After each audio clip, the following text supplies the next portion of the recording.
My name is Danica Voss. I'm 33 years old and I'm a master electrician.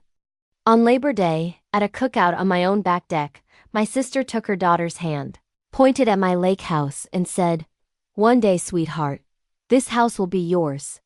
I almost choked on my lemonade. Then my mom turned to me with a smile. The kind of smile you give someone after the contract is already signed. So I set down my glass and asked the only question that mattered. "Since when do you have a say about my house?" Nobody laughed. Nobody looked embarrassed either.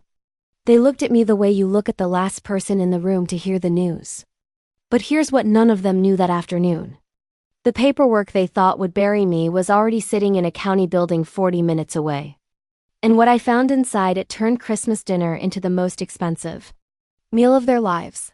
Welcome back to Calm Drama Vault. This channel is where quiet women finally tell the stories their families hoped they'd keep to themselves. Stories about boundaries, betrayal, and the price of peace. If stories like this speak to you, drop a comment below and subscribe. Now, let me tell you how my family tried to take my house. I should back up because you need to know what kind of woman they thought they were dealing with. I didn't go to college. At 19, I signed on as an apprentice electrician while my classmates were picking dorm furniture. 4 years of crawl spaces, attics in July, and journeymen who bet on how fast the girl would quit. I outlasted every one of them. By 29, I had my master's license and a van with my name on the door. Voss Electric. One woman, one van, a waiting list 3 weeks long. Electricity taught me the only philosophy I've ever needed. It doesn't care about your feelings. It doesn't care what you meant to do. It only cares whether you did the work. My dad understood that. Roy Voss, diesel mechanic, 38 years of grease under his nails. He was the one who slipped me his old multimeter when Mom said trade school wasn't ladylike. He died 7 years ago. Heart attack in the shop, gone before the ambulance turned off County Road 12. He carried a life insurance policy his whole working life. $140,000, paid straight to my mother. I never asked about that money. It was hers. Remember that, because it matters later. The other thing you should know about me is small and boring. Every night since my first apprentice year, I write a job log. Date, site, hours, materials, who said what. Old habit. When your work can burn a house down, you keep records. My dad left behind one thing that mattered more than the multimeter. I just didn't know yet how much it was going to cost me. 6 years ago, I bought a dying cottage on Birchwood Lake, just outside Fallon, Wisconsin. Foreclosure listing, $112,000. And every dollar of the $22,000 down payment came out of a savings account I'd been feeding since I was 19. The bank practically apologized when they handed me the keys. The roof sagged like a tired horse. Mice had opinions about the kitchen. The wiring was original cloth-covered cable from the 50s, which is a polite way of saying the place was a campfire waiting for a match. I didn't care. It sat on the water. It was mine. And I knew how to fix everything wrong with it. I spent 6 years of weekends inside those walls. I gutted the electrical down to the studs and ran every new circuit with my own hands. I pulled permits for all of it, passed every inspection, and filed every receipt, because that's what a licensed professional does. New panel, new well pump, cedar dock. I built 2 boards at a time. There's a light over that dock I wired on the anniversary of my dad's death. And every time I flip that breaker, it feels like saying goodnight to him. People in town call it the place now. Not the foreclosure. The place. 6 years of my life went into that house. It took my family one afternoon to decide it wasn't mine. And when I finally understood how they planned to pull that off, I realized the afternoon was just the performance. The real work had been done months earlier, quietly. In an office with a notary stamp. To explain my mother, I have to explain her favorite sentence. Sharon Voss has never yelled at anyone in her life. She doesn't have to. She arranges things. She arranges seating charts, casseroles, holidays, and people. And by the time you notice you've been arranged, you're already in the chair she picked. And her whole system runs on one sentence I heard from the time I could walk. In this family, there is no yours. There is only ours. She said it when my sister Marissa borrowed my bike and left it at the pool. She said it when relatives stayed in my room for a month and I slept on the couch. It sounds warm, doesn't it? Like a quilt. Until you notice the quilt only ever moves in one direction. What was Marissa's stayed Marissa's. What was mine circulated. By the time I was grown, I had a role in the family the way a toolbox has a shelf. When Mom's panel breathed smoke, I rewired it for free. When Marissa and Todd's water heater died in January, I drove the hour and 45 to Green Bay with a new one in my van. 2 Christmases ago, I did the ceiling fans in their whole house. Nobody ever offered gas money. And honestly, I never asked. Being needed felt close enough to being loved that I stopped checking the difference. And here's the part that took me years to see. Every job I did got retold at Sunday dinner as proof the system worked. Not. Danica helped me. Always, this family takes care of its own. My work went in. The story that came out had no me in it. The Labor Day cookout was my idea, which is the joke of the whole thing. I finished the deck in August and I wanted to show it off. So the family came to me. Mom brought her potato salad. Marissa and Todd drove up from Green Bay with my niece Chloe, who is 7. And the only member of this family whose motives I have never once questioned. It was a good afternoon right up until it wasn't. Burgers. Sweet corn. Todd telling insurance conference stories nobody asked for. Around 4, I was coming out with a pitcher of lemonade when I saw Marissa walk Chloe down to the end of my dock. She crouched to Chloe's height, swept her arm across the water, the cedar boards, the house, my house, like a realtor at an open house. One day, sweetheart, this house will be yours. I laughed because I thought it was a joke. I actually took a sip of lemonade. That's how sure I was. Then I saw my mom's face. She turned to me from the picnic table with a smile I'd never gotten from her. Not at my licensing ceremony, not at my closing. A settled smile. A smile like a signed contract. Like it was already done and my part was just to hear about it. The lemonade went down wrong, and I coughed until my eyes watered, and nobody moved. And when I got my breath back, I heard my own voice come out flat and level.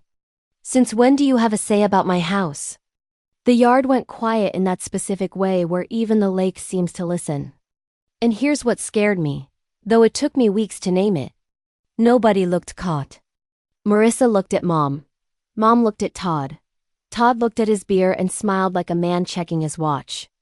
They weren't embarrassed like people whose secrets slipped out. They were awkward like people at a surprise party where the guest of honor showed up early. The party limped along another hour on small talk and potato salad. Then the goodbyes started, and that's when Todd made his move. He found me at the grill scraping the grates and picked up the tongs like he was helping. Todd sells insurance in Green Bay. He has a firm handshake, a golf tan, and a voice that's always about to do you a favor. Hey, he said low, friendly. Don't take the house stuff so hard.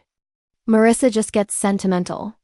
But you know, a property like this, family should have a plan. Estate stuff. You're single, no kids. God forbid something happens to you. This all turns into a mess. I told him my estate plan was my business. He chuckled like I'd said something charming. Then he set down the tongs, patted my shoulder twice, and said the sentence I'd replay for the next 3 months. Besides, this place isn't quite as yours as you think it is. And he walked off to load coolers into his SUV like he just commented on the weather. At the door, my mother took both my hands, pressed them, and gave me the settled smile again, softer this time. We'll talk properly at Christmas, sweetheart. All of us. It's time we got things squared away. Squared away. I stood on my own deck watching their taillights climb the county road, and I felt it. That faint wrong smell you catch near an outlet before anything visibly burns. 14 years in the trade teaches you exactly one thing about that smell. It is never nothing. I'm not a person who lets a burning smell wait until morning. So Tuesday night, I called my mother and asked her straight. Mom, what did Todd mean? The house isn't as mine as I think. She did what she always does. She poured warm water on it. Oh, honey, Todd only means the family should plan together. Your father would want us protected.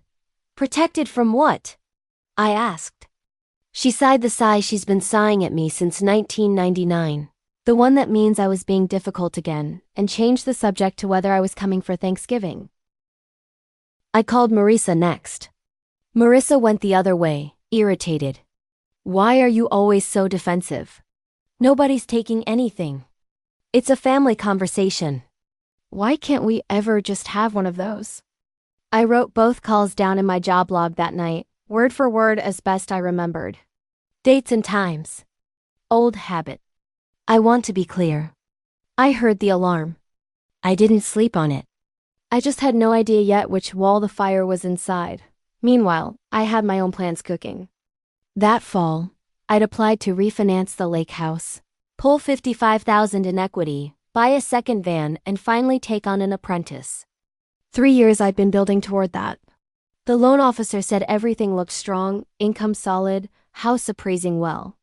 Last step was routine, she said. A title search. Standard. Takes about a week. It took 3 days for my phone to ring. And when it did, the voice on the other end was very polite and very careful. The way people are when they're about to hand you a live wire. I was on a ladder in a farmhouse outside Fallon, wire strippers in one hand, when the title company called. The woman introduced herself twice, which should have been my first clue. Miss Voss, we found a recorded mortgage against your property that we need to clear up. A private mortgage. It secures a note for $80,000. I told her that was impossible. I had exactly one mortgage with the credit union, and I could recite the balance in my sleep. This is a second instrument, she said. Private lender. I asked who the lender was. Paper rustled, and then she said my mother's name. Sharon Voss. I stood on that ladder and looked at the stripped wire in my hand for what felt like a long time. There's been a mistake, I said. I never signed anything like that. And she said gently, the sentence that ended the first 33 years of my life. Ma'am, it's recorded with the county. It's notarized. I'm looking at it right now. Recorded this past May. May. 4 months before the cookout, before one day this house will be yours, before the settled smile. They hadn't slipped up at that barbecue. They'd been reading from a script that was already on file with the county. I climbed down, finished the junction box, because that's what you do. And then I sat in my van and asked her to email me the copy. If you've ever had a stranger read your own family's handwriting back to you over the phone, you know exactly how cold that cold is. Stay with me because what I did next, I did quietly. And quiet is where this story sharpens. If you're still here, do me one favor and hit subscribe. The quiet ones always finish their stories. The next morning, I drove 40 minutes to the county courthouse and paid $2 for a copy of my own betrayal. The Register of Deeds office smells like old paper and toner. The clerk was kind in the way people are kind at funerals. She printed the whole instrument. Real estate mortgage. Borrower, Danica J. Voss. Lender, Sharon Voss. Principal, $80,000. Referencing a promissory note dated 6 years back. The same year I bought the house. As if my mother had lent me the money for it, as if I hadn't pulled that down payment out of my own savings. One teller visit at a time, and there at the bottom was my signature. Or something wearing its clothes. Whoever drew it had studied me. I'll give them that. But I've signed thousands of invoices since I was 19. And my V has carried the same long tail off the last letter for 12 years. A little flag I started adding as an apprentice, so nobody could pencil in extra line items above my name. This V had no tail. The signature was smooth, careful, and dead. The way handwriting looks when it's been drawn instead of written, below it sat a notary block, stamped and signed. Gary Prentice. I knew that name. Gary golfs with Todd every Saturday from thaw to first snow. I stood at the counter and made myself read the recording date again. May 8th. While I was rewiring a dairy barn that week, somebody had walked into this building with a forged note, a forged mortgage, and a friendly stamp, and had quietly nailed an $80,000 lie to my house. The clerk asked if I needed anything else. I said yes, actually. Certified copies, 2 sets. She didn't ask why, and I didn't tell her that one set was for a lawyer I hadn't hired yet, The loan officer called that afternoon with the voice of a woman, reading from a script her manager approved. The refinance was paused. Cloud on title, she said. Nothing could move until the second mortgage was resolved, released, or adjudicated. There's a word you never want attached to your own address. 3 years of planning went into the ice in one phone call. The second van I'd already test-driven. The apprentice posting I'd written and rewritten on my couch like it was a love letter. A 19-year-old somewhere wasn't getting the phone call I'd been dying to make, and she'd never know why. I sat in my van in the courthouse parking lot with the certified copies on the passenger seat. And I want to be honest about what happened next, because it's the whole reason I'm telling this story. Nothing happened. No tears in the parking lot. No screaming phone call to my mother. No message with the word betrayal in it. I reached into the back seat, took out my job log, and opened a fresh page. Date, time, event. Discovered recorded mortgage, county book, and page number. Parties: Sharon Voss, lender of record. Gary Prentice, notary. Suspected drafter. Todd Hendricks. Below that, I wrote the first rule they teach you in troubleshooting, the rule that has paid my bills for 14 years. Never assume the fault is where the smoke is. The smoke was an $80,000 note with my mother's name on it. But current has to come from somewhere upstream. Something had shorted hard enough to need a lie this size to cover it. My job was to walk the circuit backward until I found the burn mark dot, so that's exactly what I did. I started with my sister, and I went in soft on purpose. You don't grab a wire to find out if it's hot. You test it. I called Marissa on a Sunday while she was folding laundry, kept my voice light, and dropped it in sideways. Hey, weird question. Mom's been saying I owe her money on the house. Where's that coming from? And Marissa didn't miss a beat. No pause, no guilt, nothing. Well, you do. From Dad's insurance money. Mom lent you 80 grand for the lake house. Everybody knows that. I gripped the counter. Everybody knows. She said it the way you'd say the sky is blue. Like it was family weather. A fact she'd lived alongside for years. I asked her when exactly this loan was supposed to have happened, and she got annoyed with me again. Right when you bought it. Todd's handled all the paperwork stuff for Mom since Dad died. You know that. Honestly, it hurt her that you never even offered to pay it back, and she never once brought it up. That's how Mom loves people. I heard my sister's voice wobble with real feeling. Real hurt on Mom's behalf at me. The ungrateful daughter of the story. That's when the floor of it opened up. Marissa wasn't lying to me. Marissa was reciting. Sometime in the last 6 years, while I was pulling wire and paying my own bills, somebody had rewritten our family history in the room where I wasn't standing. And my own sister had memorized the new edition without ever wondering who the author was. So the question stopped being, what does the family believe? The question became, who wrote it down first? And why did he need it to be 80,000? For family history that hasn't been edited. You go to my Aunt Pam. She is my dad's younger sister, 64, sharp as a utility knife. And she has never once in her life pretended a casserole fixed anything. I drove out to her place with cider donuts and asked about the insurance money, and she talked. Because Pam always talks straight. 140,000, she confirmed. Paid to Sharon within a couple months of the funeral. And Todd swooped in on it like a gull on a boat sandwich, she said. Some annuity thing he sells. Said he'd make it grow so Sharon would never have to worry. Your mother signed whatever he put in front of her. She always lets the men do the paperwork, honey. Her father trained that into her early. I asked carefully whether Todd had ever had money trouble of his own. Pam snorted into her coffee. That gym franchise. Excuse me, the fitness franchise over in Green Bay 4 or 5 years back. He put money in with some college buddy, strutted around one Thanksgiving calling himself an investor. Then it went belly up, and nobody was allowed to mention it. Marissa told me once they'd had a rough stretch. Then hushed up like she'd left the oven on. I drove home along the lake with my hands quiet on the wheel, and the arithmetic doing itself. A pot of insurance money Todd controlled, a failed investment nobody could mention, and a forged note for $80,000. Aged 6 years like a bottle of wine waiting in a county file. The number on that note wasn't random. Numbers never are. Now I needed someone who could turn what I suspected into something a judge would read. Ellen Marchetti's office is above a bakery in Ashford, and she is the kind of lawyer who reads first and talks after. Real estate litigation, 18 years. I slid the certified copies across her desk, and she went through them with a mechanical pencil, flagging pages, not saying a word for 10 minutes. Then she looked up. First, breathe. A forged instrument conveys nothing. In Wisconsin, in basically every state, a forged deed or mortgage is void from the moment it's signed. It doesn't matter that it's recorded.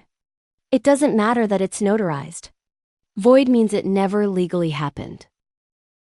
I asked why my refinance was frozen over something that never happened. And she gave me a thin smile. Because void doesn't mean invisible. That instrument sits in the public record like a dead raccoon in a wall. Everyone can smell it. Nobody can pretend it's not there. And it stays there until a judge orders it out. That's the lawsuit. It's called a quiet title action. We ask the court to declare the mortgage and the note void, and strike the cloud from your record. And given what this looks like, we add a claim called slander of title. They published a false document against your property, and that has cost you real money. Then she laid out what winning requires.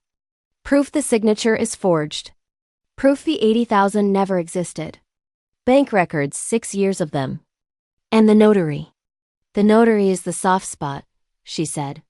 A notary is supposed to verify you in person. If he stamped that without you standing in front of him, he's got a license to lose. And men protect their licenses. She quoted the retainer, $6,500, about the price of the van I was no longer buying, and asked one last question. Does your mother know it's forged? I said I didn't know.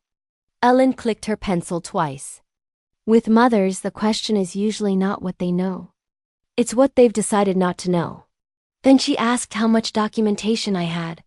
And for the first time that whole rotten week, I smiled. That night, I cleared my kitchen table, poured coffee I had no business drinking at 9 p.m., and brought in the gray binder. 3 rings, canvas cover gone soft at the corners, riding in my van since the day I closed on this house. My whole 6 years, hole punched. The job logs, every working day, date and site and hours in my own hooked V handwriting. Every permit for this house with the county's own date stamps. Every inspection card signed off. Receipts for wire, panel, the well pump, the cedar for the dock, folder by year. And the bank records I'd printed that afternoon. The savings account I'd fed from age 19. The $20,000 cashier's check for the down payment drawn from it. And 6 years of statements on every account I own. Showing one thing with beautiful, boring clarity. No $80,000 ever arrived. Not as a lump, not in pieces, not ever. You can forge a signature. You cannot forge the absence of money. Todd had built his whole story out of one fabricated page. I had 6 years of Tuesdays. I sat there with my hand flat on the binder, and I made the decision that shaped everything after, the one Ellen had walked me to the edge of that afternoon. No confrontation, no warning shots. I would not call my mother crying, would not storm Marissa's kitchen, would not give Todd one twitch of the panic that teaches a cornered man to shred paper. I'd stay the daughter they had on file. Helpful, quiet, a little cold since the cookout, nothing more. Thanksgiving would come, and I'd bring the green beans. Christmas would come and they'd walk into it believing the table was set for me. Let them. Love isn't an invoice, but theft always leaves one. One piece was still missing, though, and I knew exactly which stamp was on it. Gary Prentice runs a little insurance and tax storefront 2 towns over. And on Saturdays he golfs with Todd. His stamp sat under my forged signature, swearing to the county that Danica Voss had personally appeared before him. So Ellen wrote him a letter, polite on letterhead, asking him to confirm the circumstances of the notarization. When, where, what ID he checked, and, while he sat on it, we built the trap he'd walk into. Though trap is the wrong word for a thing made entirely of true facts. The note claimed a signing date. The acknowledgement claimed I'd appeared. So I went to the binder and pulled that week. My own job log put me on the dairy barn rewire 2 hours away and better. I was subbed in under a general contractor who keeps signed daily timesheets. 12-hour days, all week. My signature, hooked V and all, on every sheet, countersigned by his foreman. On the day Gary swore I stood in front of him, I was 2 hours away with my arms inside a conduit run, and the paper trail was thick enough to stand on. Gary's first reply was lawyer-shaped fog. He notarizes many documents, doesn't recall specifics. Ellen answered with one paragraph that mentioned the state's notary regulations, the words revocation and referral, and a deadline. He called her office before the week was out. He'd signed as a favor, he admitted. Todd had brought a stack of family paperwork, said everyone had already signed. And Gary stamped it at his golf buddy's word. Without me in the room, without me in the building, without ever meeting me in his life. He put it in an affidavit to keep his license breathing. Paper check. Money trail check. Now I wanted the one thing missing from my binder. His voice, saying it out loud.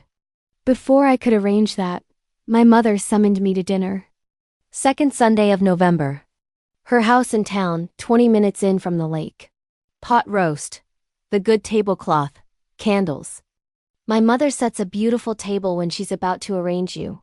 She waited until I had food in front of me, then patted my hand and began. Christmas, sweetheart.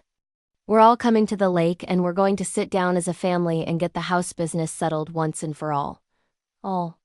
I asked her evenly what business that was. And my mother, I have to hand it to her, never blinked. The loan, honey. Nobody's blamed you. Money got hard for you, I understand. You've never once been asked for a payment.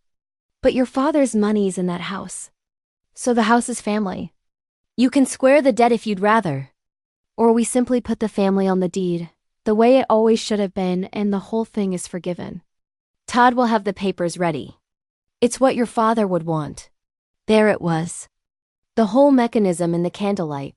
The forged debt as the crowbar. The deed as the door. And my dead father as the handle they'd wrapped around it.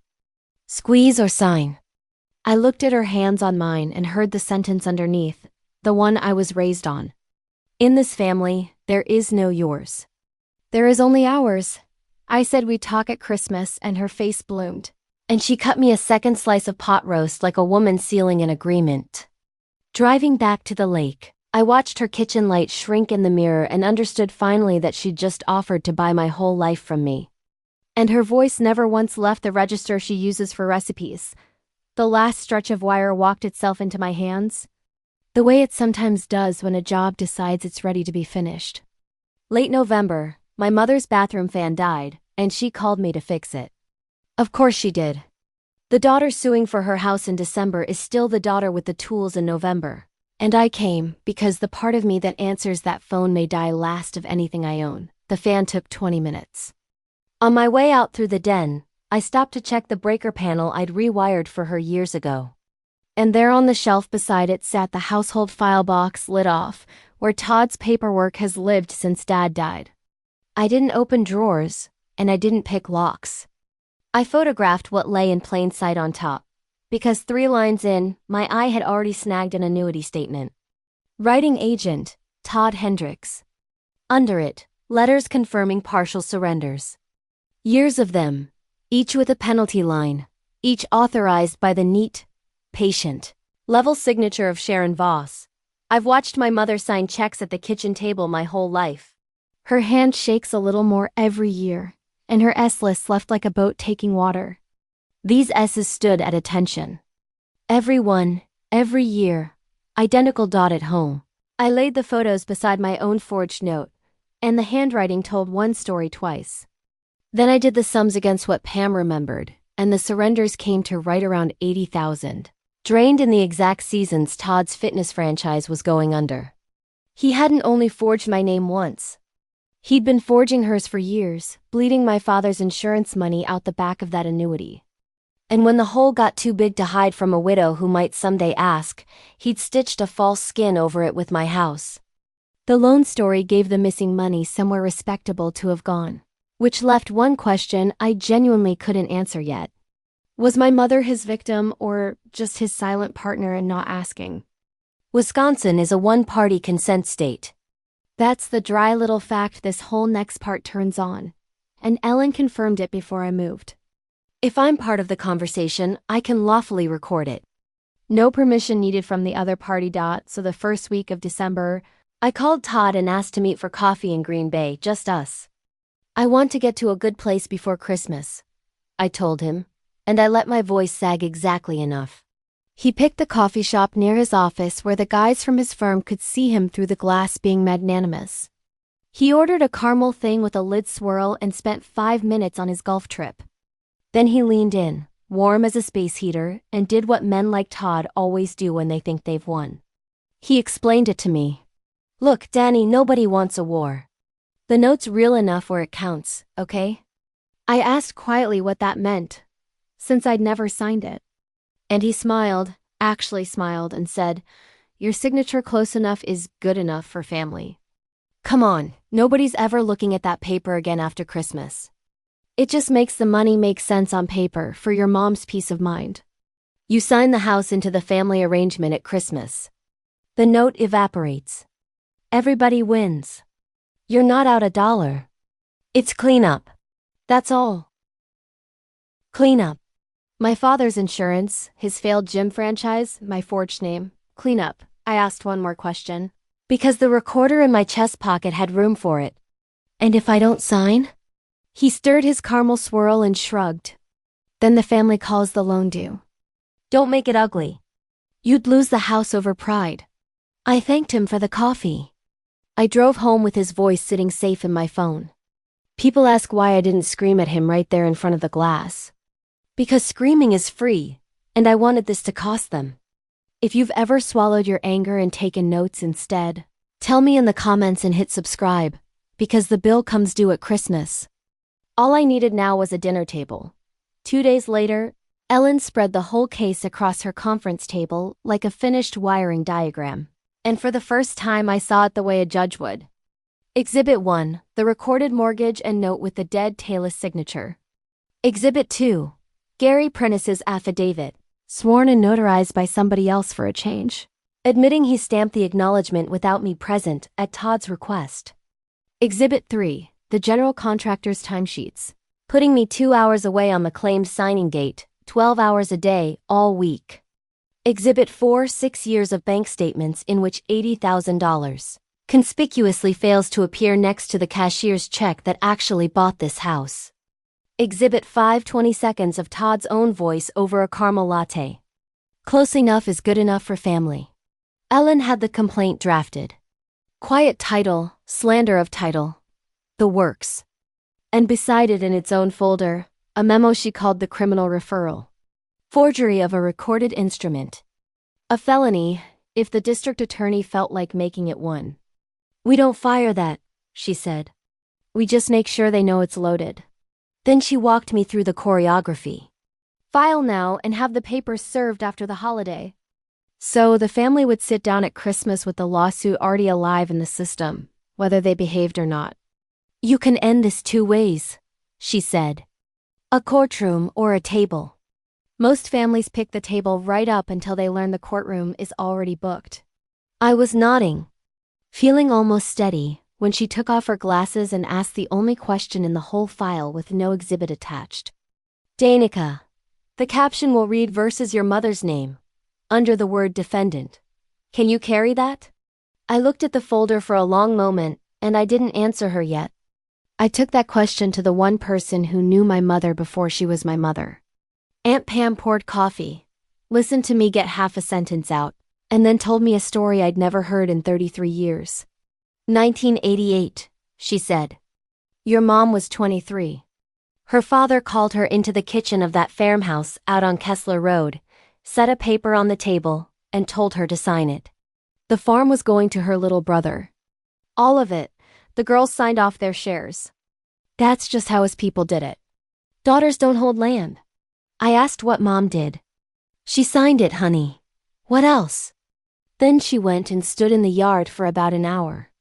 And when she came in, she was the Sharon you grew up with. Started talking about family the way drowned people talk about water. Married your dad 2 years later, and the house went in his name, and I never once heard her complain. Pam turned her cup a slow half-circle. Your mother wasn't born believing in ours, Danica. She was built into it. Now she's the one holding the bill pad, and I don't think she can tell anymore whether she's collecting or paying. I sat in my truck outside Pam's place for a long time. And I'll tell you the truth of what happened in that cab. The need I'd been strangling all fall got loose and made its case. It said, $80,000 is just money. You've rebuilt bigger wrecks than her. Pay it. Absorb it. Keep your mother. I sat with that until my hands got cold. Then my phone lit up. Not a Christmas card. A letter had come to the house, and the return address was a law office. The letter was on cream paper from a Green Bay firm I'd never heard of. And it was addressed to me like I was a stranger, which, credit where due, was the most honest thing my family had put in writing all year. Promissory note in the amount of $80,000. Demand for payment in full, plus accrued interest. By December 31st. Failure to cure, it said, would leave their client no choice but to pursue all remedies, including foreclosure under the recorded mortgage. Their client, Sharon Voss, my mother, had hired a lawyer to foreclose on her own daughter by New Year's. And while that letter was in the mail, the other half of the operation was already running. Because that same week my phone started warming up with relatives. A cousin just checking in, who worked around to how hard this all was on my poor mother. Then my great-aunt calling from Arizona. Pained, Danica honey, whatever's gone on, just pay your mother back. It's only money. It's your mother. Somewhere between the pot roast and the demand letter, Sharon had rolled out the family edition of events. The one where I'd taken my dead father's insurance money and grown too proud to repay it. My name was being quietly rewired in a dozen kitchens across 3 states. And there was no version of the truth I could tell that didn't sound like an ungrateful daughter making ugly accusations at a grieving widow. So I didn't tell any. I punched the letter into the binder, front section, where Ellen's paralegal would scan it in the morning, because a demand letter built on a forged note isn't pressure. It's evidence with a postmark. They wanted me cornered before Christmas. They forgot who they were dealing with. Corners are where the main panel goes. Marissa called me at 11:40 on a Tuesday night, which is not a Marissa hour. And her voice came out small, in a way I hadn't heard since we were kids sharing a wall. Todd said you signed it. The note. You did sign it, right? And there it was, at last. A question mark. The first one my sister had spent on this in 6 years. I stood at the kitchen window looking at the frozen lake and felt the old pull to dump everything. The Taylor's V, the timesheets, Gary's affidavit, the caramel latte confession sitting in my phone like a loaded staple gun. Ellen's voice in my head said, not yet. Not through her. She sleeps next to him. So I gave my sister one sentence to take to bed instead. Ask him to show you the pen I used. Silence long enough that I could hear their refrigerator hum in Green Bay. When Marissa spoke again, she wasn't defending anybody anymore. She was somewhere out past that, in open water. Whatever you think you have to do, she said. Don't do anything crazy at Christmas. Please. Chloe will be there. I told her the truest thing I said all December. Marissa, I'm not the one you should be saying that to. After she hung up, I stood there a while, watching snow start over the lake, and understood that the job at that dinner had changed shape on me. The deed would survive Christmas fine. Ellen had seen to that. But there was going to be a 7-year-old in my living room while the grown-ups took the family apart. A girl who'd been promised my house the way you promise a kid the moon. Meaning nothing, costing everything. Whatever I did at that table, I would do it in a way Chloe never had to watch. December 18th. 4 in the afternoon. Ellen's conference room, with the bakery smell coming up through the floor. The complaint sat squared on the table, and the caption ran exactly the way she'd warned me it would. Danica J. Voss, Plaintiff v. Sharon Voss, Todd Hendricks and Gary Prentice defendants. My mother's name under that word. I read it top to bottom twice. Every count. The quiet title, the slander of title, the declaration that the note and mortgage were void, forged, legal nothings. It was all true, and it was all mine. And signing it meant becoming a woman no one in my family had ever been. The daughter who takes her mother to court. I want to be honest.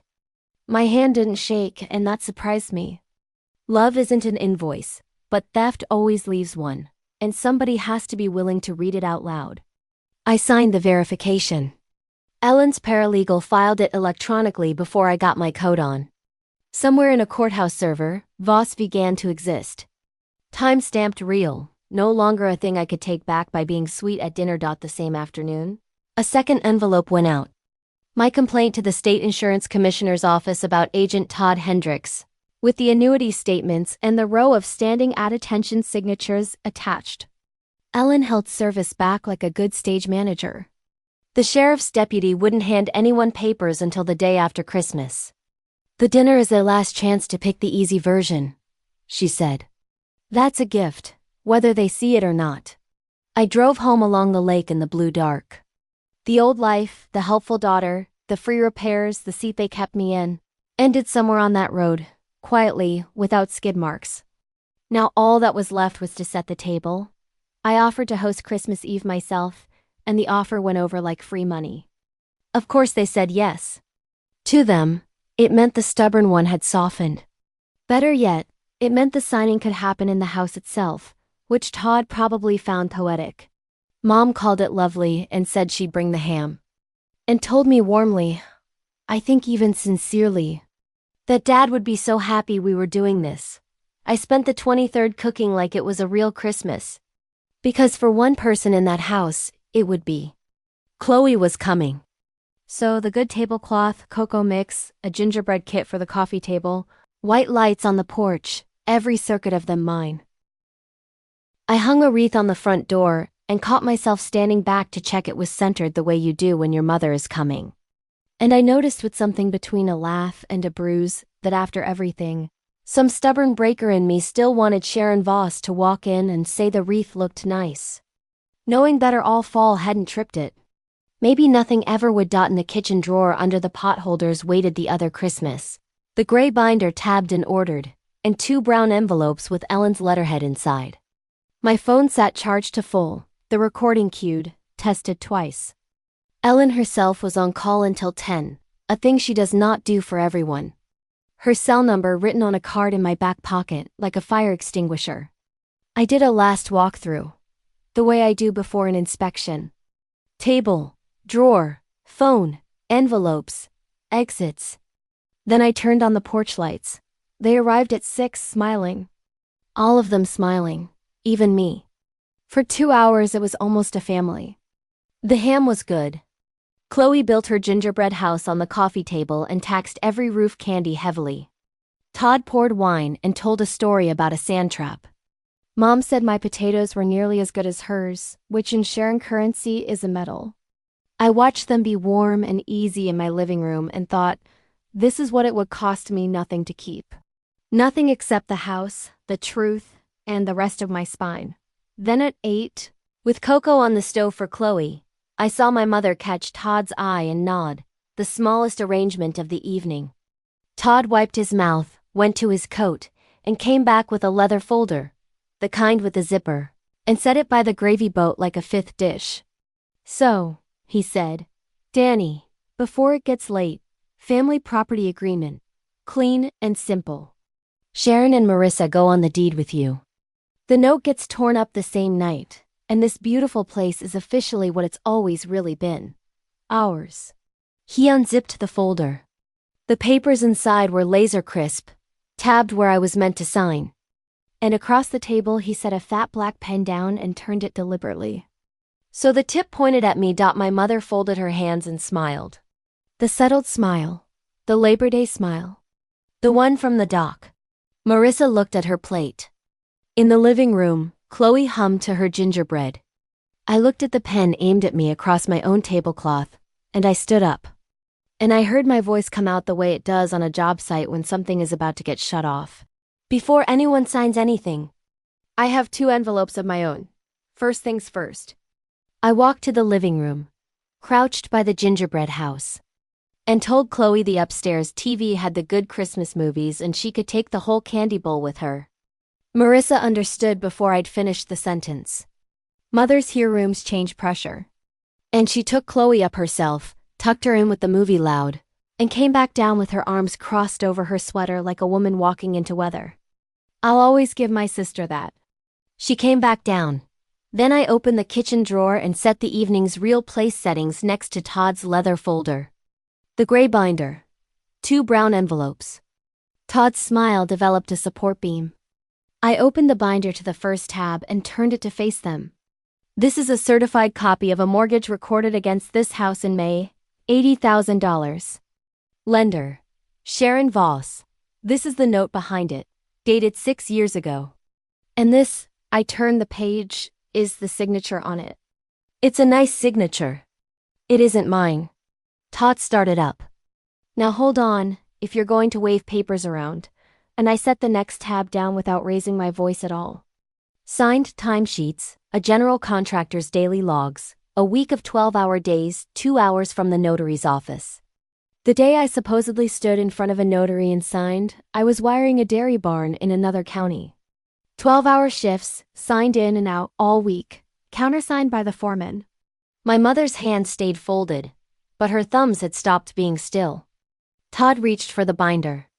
I slid it 6 inches out of his range, the way you move a drink from a man who's had enough, and said, I'm not finished. I turned to the next tab. Gary Prentice signed an affidavit 3 weeks ago. He never met me, Todd. Not once in his life. He says you brought him a stack of family paperwork and told him everyone had already signed, and he stamped it as a favor. He put that in writing to keep his license. Todd's tan started working alone. The skin under it had gone to drywall.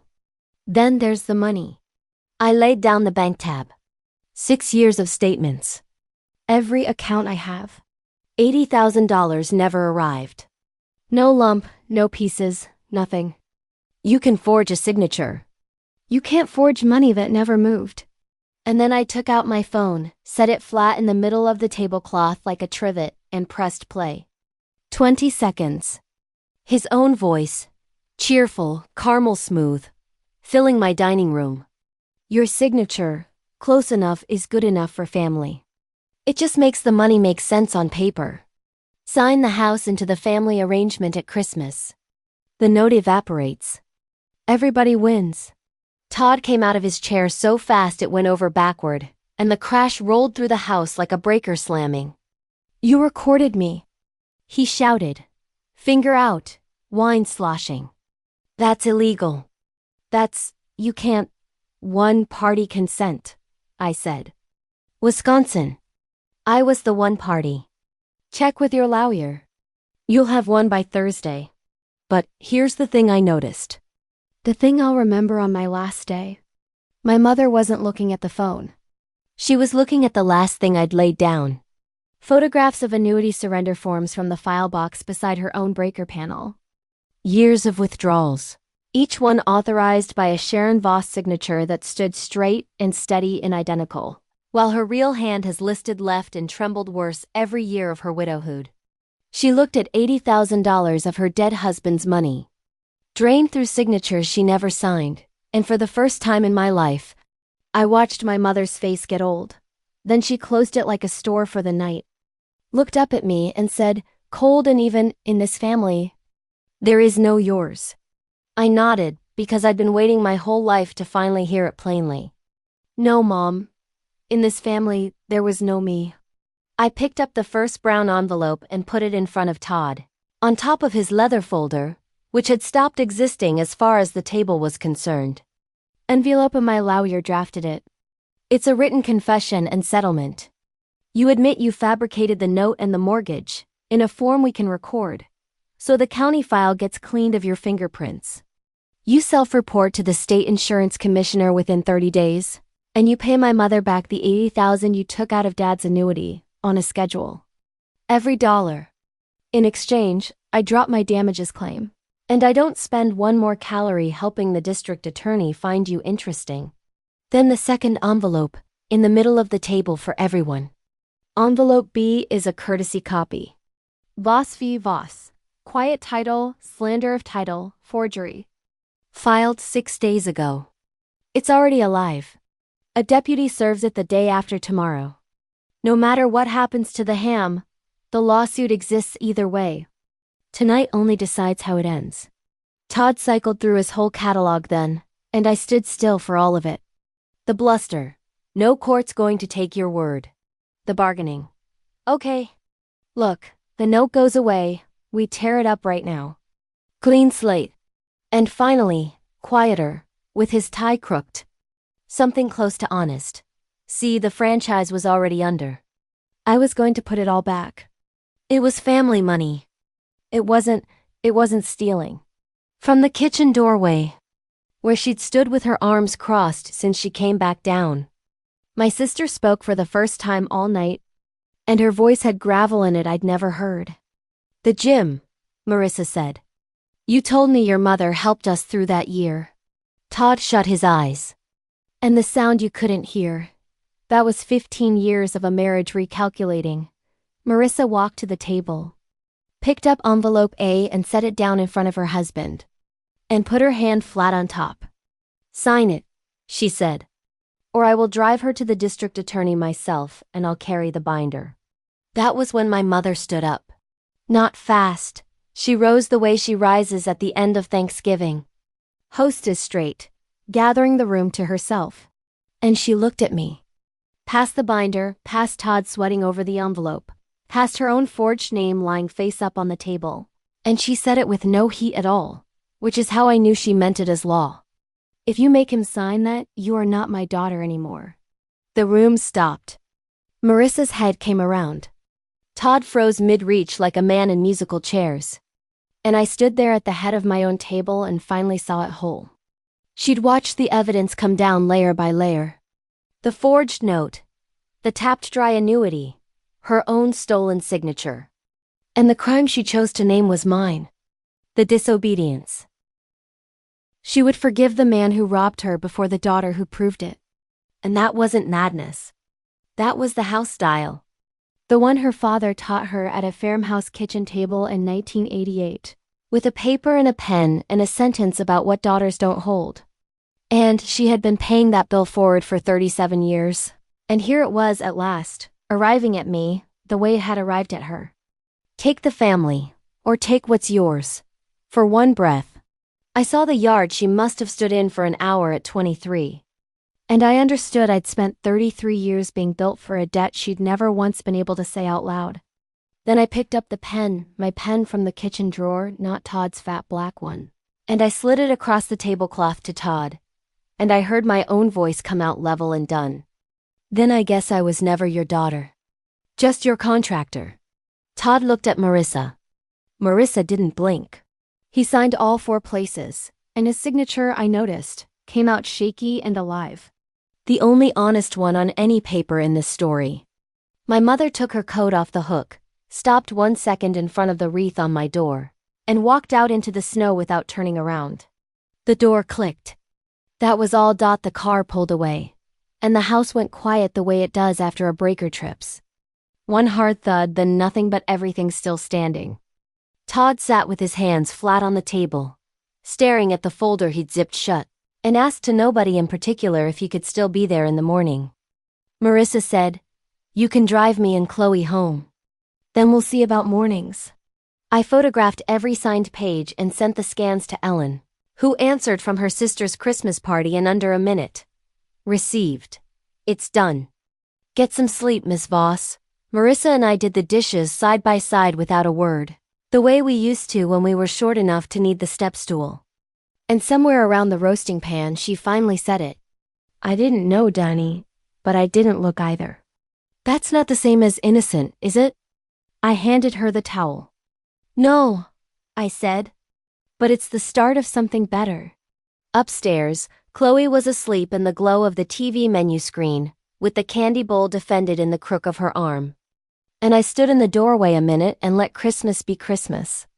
Then I went down and turned the house off, switch by switch, every circuit mine, until just the dock light was left burning out over the ice, the one I wired for my dad. Good night. The paperwork took another 9 weeks.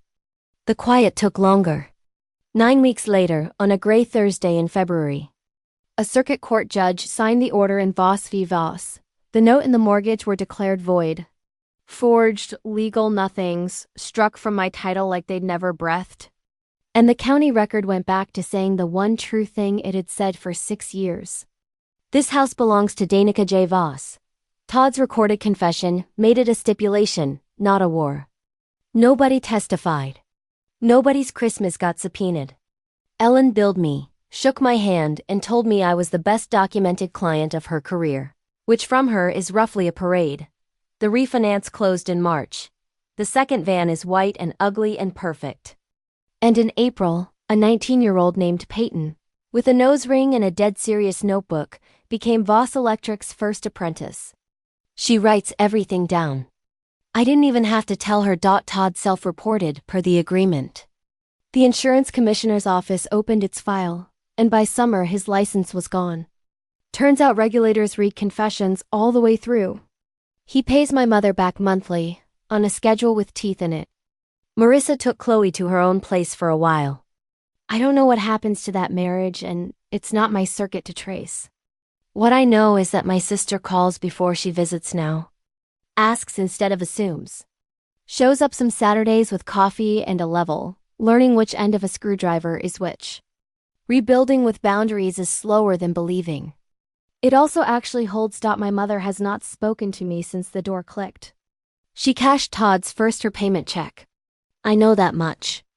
And at Easter, she told a table full of relatives her side of a story I've stopped auditing. Some of them believe her. I let them. I spent my whole life trying to win a case in a courtroom that was never going to seat me. And I'm out of filings. She kept her word, is how I've come to think of it. It's the first bill she ever sent me honestly. And in May, on the first warm Saturday, Chloe stood on my dock throwing bread to fish that don't need it. And out of nowhere, the way kids drop grenades, she asked, "Is this house really going to be mine someday?" I sat down on the warm cedar next to her and took my grandfather's old yellow-handled screwdriver out of my pocket. My dad's before it was mine. "One day, sweetheart, you're going to build something of your own," I said, and put it in her hands. "And I'll teach you how." She turned it over, weighed it, the way you weigh a real thing against a promised one. Then she asked if we could fix something right now. And we spent the afternoon rewiring the dock light together. Her holding the flashlight dead steady, me doing the splices. Both of us signing our work in the log when we were done. 2 entries, 2 names. Hers has a little flower on the end. Give it 15 years, and God help anyone who pencils a line above it. I spent 33 years believing love was a job I could finish if I just kept showing up with my tools. But a house needs your name on it. And any love that demands your name off things was never love. It was rent. That's my story. 1 forged page, 6 years of Tuesdays, and a Christmas dinner where the bill finally arrived. If this reminded you to pull your own title records, or to stop paying rent on love that was never coming, take it as a sign and do it this week.